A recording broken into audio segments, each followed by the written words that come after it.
The Gospel according to the letter to the Hebrews 11. Now faith is the assurance of things hoped for, the conviction of things not seen. Indeed, by faith our ancestors received approval. By faith we understand that the worlds were prepared by the Word of God, so that what is seen was made from things that are not visible. By faith Abraham obeyed when he was called to set out for a place that he was to receive as an inheritance, and he set out, not knowing where he was going. By faith he stayed for a time in the land that he had been promised, as in a foreign land, living in tents, as did Isaac and Jacob, who were heirs with him in the same promise. For he looked forward to the city that has foundations, whose architect and builder is God. By faith he received power of procreation, even though he was too old and Sarah herself was barren, because he considered him faithful who had promised. Therefore, from one person, and this one as good as dead, descendants were born, as many of the stars of heaven and as the innumerable grains of sand by the seashore. All of these died in faith without having received the promises, but from a distance they saw and greeted them. They confessed that they were strangers and foreigners on earth. For people who speak this way make it clear that they are seeking a homeland. If they had been thinking of the land that they had left behind, they would have had an opportunity to return. But as it is, they desire a better country, that is, a heavenly one. Therefore, God is not ashamed to be called their God. Indeed, he has prepared a city for them. The word of our Lord. Thank you, Rick. Thank you for reading that today. May God bless the reading of the word always and all things. Well, it's August. I don't even remember which Sunday in Pentecost it is, but we're getting there. We're getting deeper into the season. So last week was Youth Sunday, and I hope you were here. It was another great service. I said the last two Ute Sundays. That's good, Ute. The last two, I've actually had a really good time. I enjoyed maybe two of the best opportunities that I've had to be in worship anywhere in the last number of years. So, Carol, thank you. And Precious, that needs to be shared, though. Precious and Jamie and Stevie. Where'd Stevie go? Did he get out of here? And John and everyone who helps with the music and helps with the worship planning, especially to the youth. I mean, you guys inspire me. And you do. You really do rock. Thank you. Speaking of rock, thank you for bringing that up, Rick. Segue. That's nice. We should be a team, you know. We are. Good cop, bad cop, that kind of thing, right? If you're looking at the table today, it looks different. There's some burlap up here, and this is a brick and mortar, but it's supposed to look like an ancient temple in ruins. So we're kind of building this set. I decided for August, not April. That's coming up later, or else I missed it. One of the two. I missed it. Yeah, I wasn't anywhere around for April. For August, for these 4 weeks, I want to preach from Hebrews. Okay, and I have this theory, and that's not my theory alone. I'm going to tell you a little bit about it each week. But for me, I've learned to read Hebrews with the idea that the temple is in ruins, that it's no longer existent. So I'm doing some more reading about that to share with you. But each week I'll give you a little tidbit of that, but I'm not going to preach about the temple in ruins for 4 weeks. I want this to look like that so you have that context. So you're thinking about that in your mind while I'm preaching to you from Hebrews, while I'm preaching to me and all of us from Hebrews. So anyway, that's an explanation of this, is that each week we're going to build something that looks like trash, debris, ruins. This is the temple in ruins. Today's sermon, look, if you're tired of crying, you're in the right place today, because I'm not going to tell any sad stories. I'm not going to make you reach for tissue today. Unfortunately, there's a lot of history in today's sermon, so if you're not a history buff or a person who likes informative sermons, then just keep the tissue handy. Come back another Sunday, I promise to tell sad stories again one day. But for this week, I wanted to kind of set up the whole month of August for you and give you a little background on Hebrews. To begin with, let me tell you this, that there's a lot of thought about when Hebrews was written, to whom it was written, and who wrote it. And so far, no one knows the answer to any of those three questions. When you really start to look into Hebrews, it's probably a greater mystery how this book gets into the New Testament than it is Revelation, honestly. It almost seems a little out of place at times. Whereas some in the past have thought that this was a letter written, originally they thought maybe by Paul, and there's some reasons for that. I'll try to give you a few of those hints over these weeks. But now most scholars agree that Paul did not write this. And the real question is they don't know who wrote it. And whereas they thought it was a letter for the longest time, now no one really believes that. Now most scholars understand this as a sermon. And I'll say a little more about that. I want to give you a little timeline though, okay? I want to give you a timeline. By AD 70, the temple is in ruins. In AD 70, the Roman government finally had enough of a 4-year rebellion and resistance in Jerusalem, and they just leveled the temple and the entire city, and that was the end of the temple system, which was already in peril, already out of practice, but now out of existence altogether. Put this timeline together with me. According to Josephus, Jesus is crucified somewhere around the year 30 AD. I know that we like to say Jesus was 33 years old, and it might have been the year 33, but Josephus seems to date it right around the beginning of the 3rd decade in the new era. So around 30 AD, Jesus is crucified, and for 20 years, things are pretty much verbally exchanged. In secret, in hiding. Things are treated like the Hebrew tradition. They're orally taught, not written. It is not until sometime in the 50s that Paul begins to write. Okay? So if you've ever wondered, when did Paul write these letters?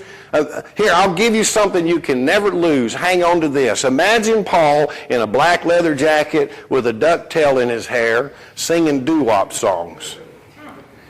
Because all those doo-wop songs come from the 50s, right? So that'll help you remember, when did Paul start writing? In the 50s. When was Jesus crucified?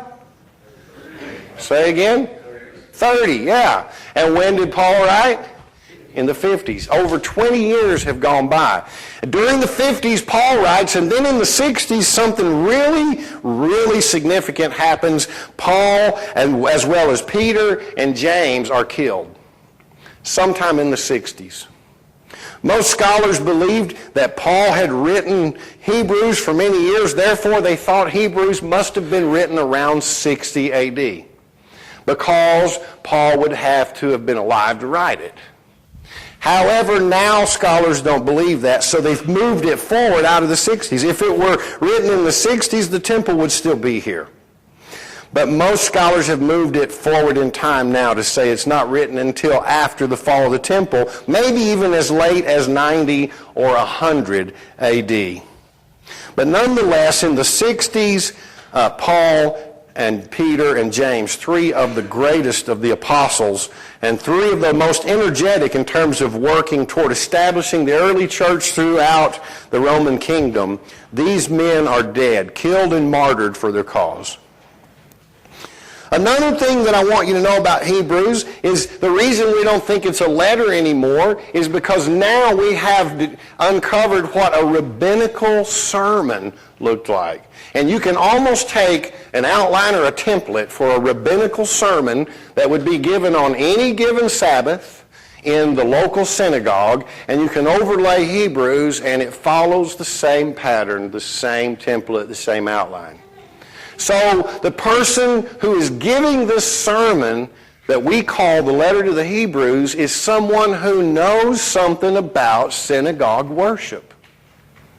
This is someone who knows how a rabbi would put together a sermon for his good Jewish followers on Sabbath. This is someone who understands Hebrew law and the Jewish religion, and obviously this is someone who is writing or speaking to a group of people who understand the practice of Hebrew law and the Jewish faith. Now that's about all I can tell you about the history, the context for this letter or this book or this sermon that we call Hebrews. But it gets you sort of in that time frame. It kind of gets you in that part of history where Hebrews belongs. I can tell you this from reading Hebrews, and you can determine this for yourself, that a lot of what the letter to the Hebrews concerns itself with is faith. Faith is talked about from one end of Hebrews to the other. So I want to remind you today of the many things that we've determined about faith over 15 years of ministry here, and see if they hold true in Hebrews. For one thing, faith, I think, has often been thought of as extreme confidence. I have faith in God because I am sure God is going to do this. I have faith in my ability to reach the right conclusion or the right answer or to finish a job because. So in that context, faith is really a lot of confidence. But that's not exactly the end-all definition for faith.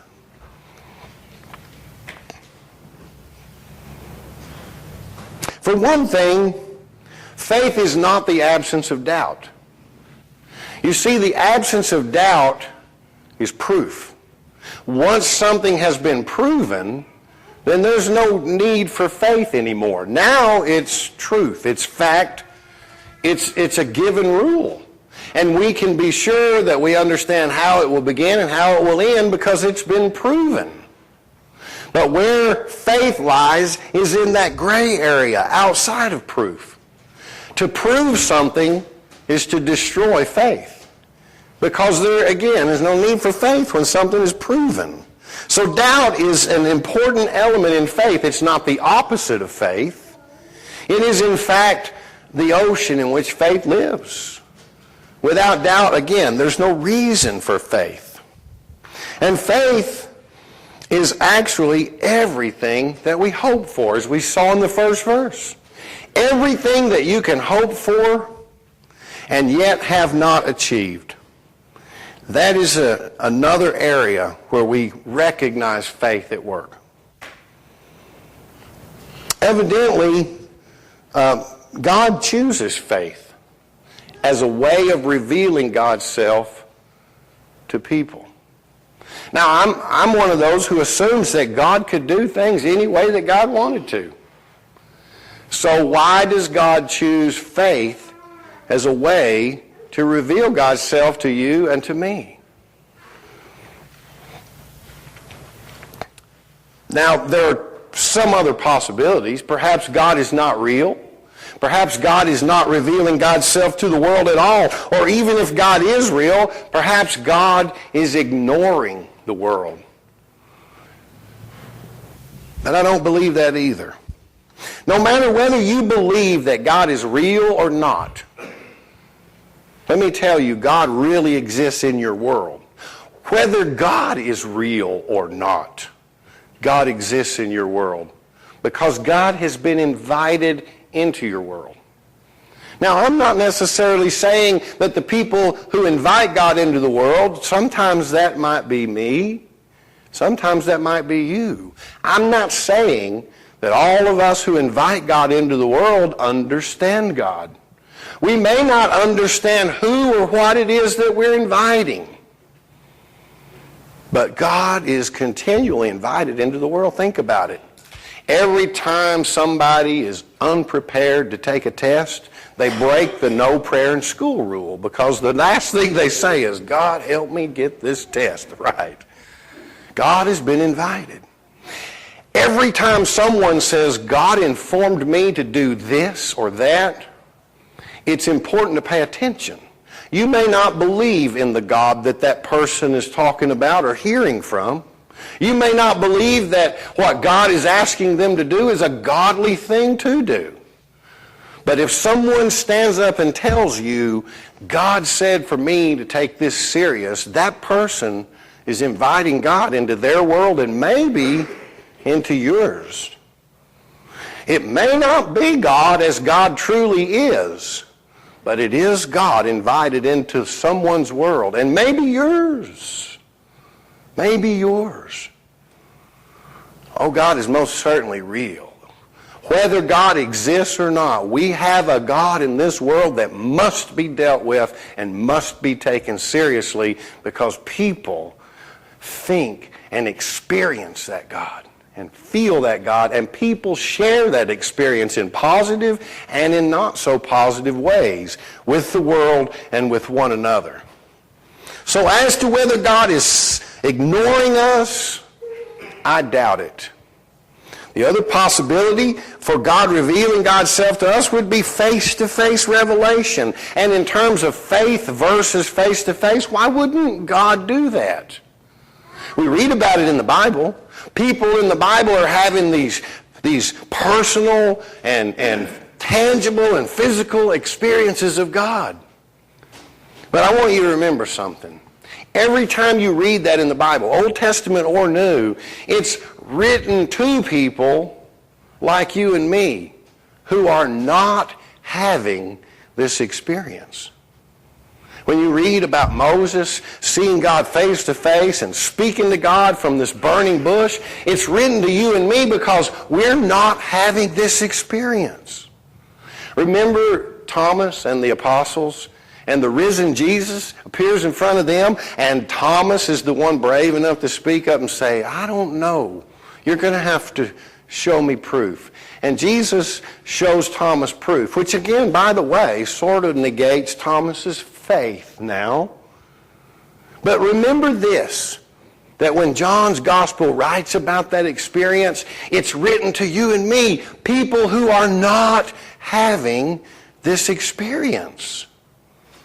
It's written to us exactly so we can know how to receive and how to live this experience, even though it may not be playing itself out in our sight. God chooses faith as a way to push us into relationship with God. Evidently, God likes all those questions and all that gray area, and evidently God is not interested in proving anything to any one of us. Evidently, it's faith that pushes us into that relationship. And we should bring with us a serious amount of doubt. Remember this, every time I hear God speak, it may not really be God speaking. Sometimes it may just be me kind of padding things to go the way I want them to go. That's why the most important prayer I think I pray during the day is that Lord's Prayer, when I say, Lord, wherever I'm trying to assert my will over yours, please break into my world and put my will aside, and may your will be done. I'm never sure when I hear from God or when it's just Doug. It takes time. It takes faith. It takes sitting with it.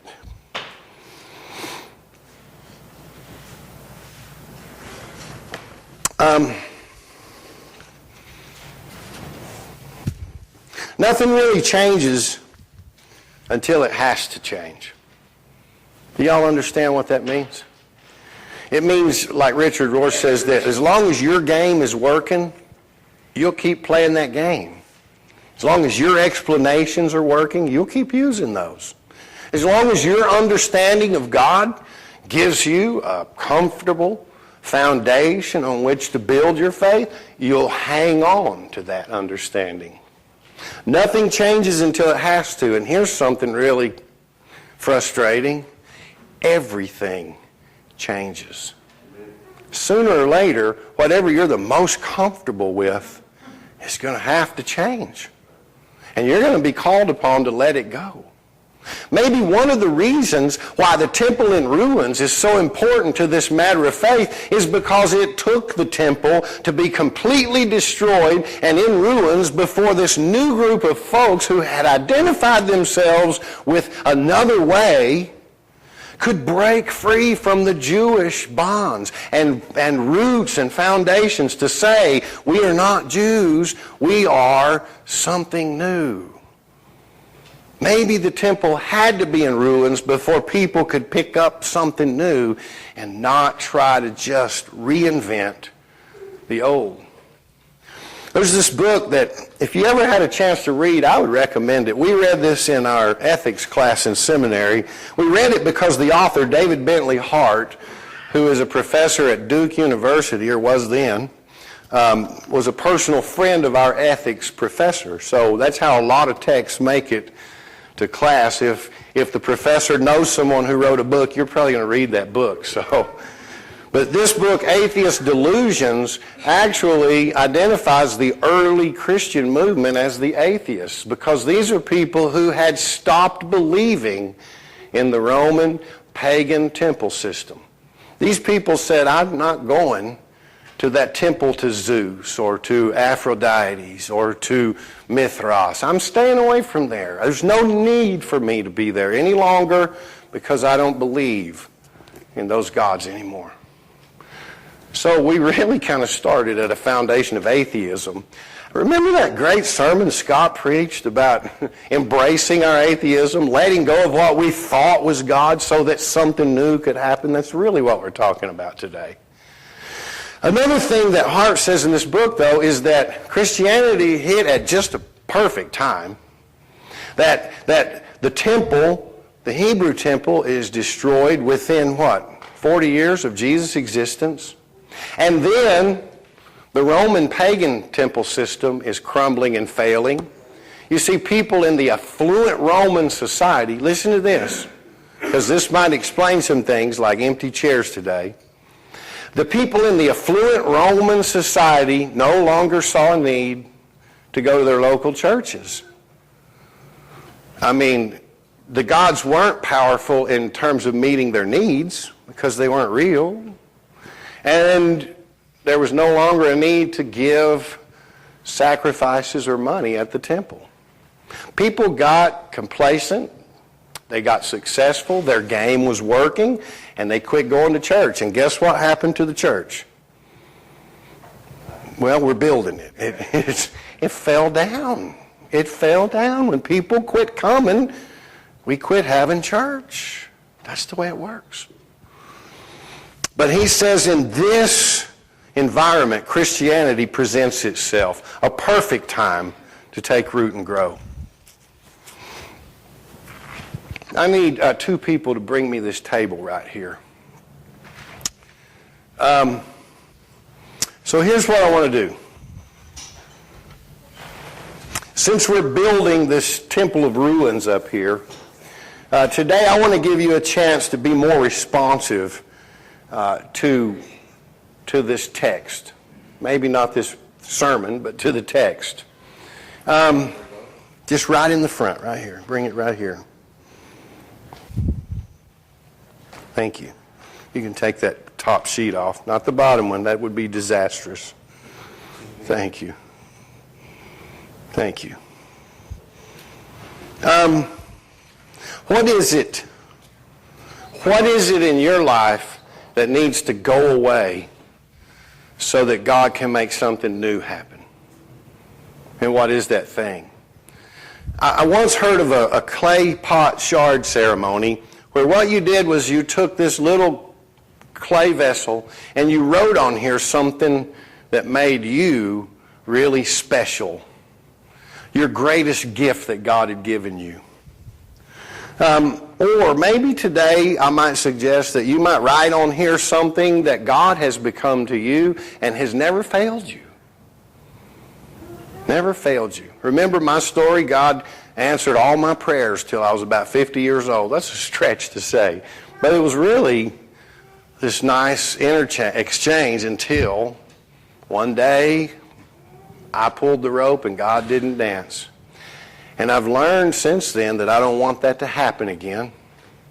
So, what is it that stands in your way of your next experience with God? Richard Rohr would say it's your last experience of God. Maybe you need to write on here your last experience of God. Or let me do this. What is it that keeps you from being a better evangelist? What is it that keeps you from inviting somebody to church? What is it that keeps you from selling out to church and to God so that other people will see this positive change in your life and want what you have? Because if you don't have something people want, I can tell you why they're not following you to church. Maybe what is it that keeps you from being a good steward? Maybe somebody in here is sitting on a church tithe every month that you've been reluctant to let go of. What is it that keeps you from being courageous enough to say, I want to take the next step in giving to my church? What is it that stands between you and God blowing your mind and becoming something that you have kept God from being? I don't know what that is, but I'll bet you there's something. If it's not something that's troubling you, then go back to the first explanation. It's whatever makes you the most comfortable. So here's what we're going to do today.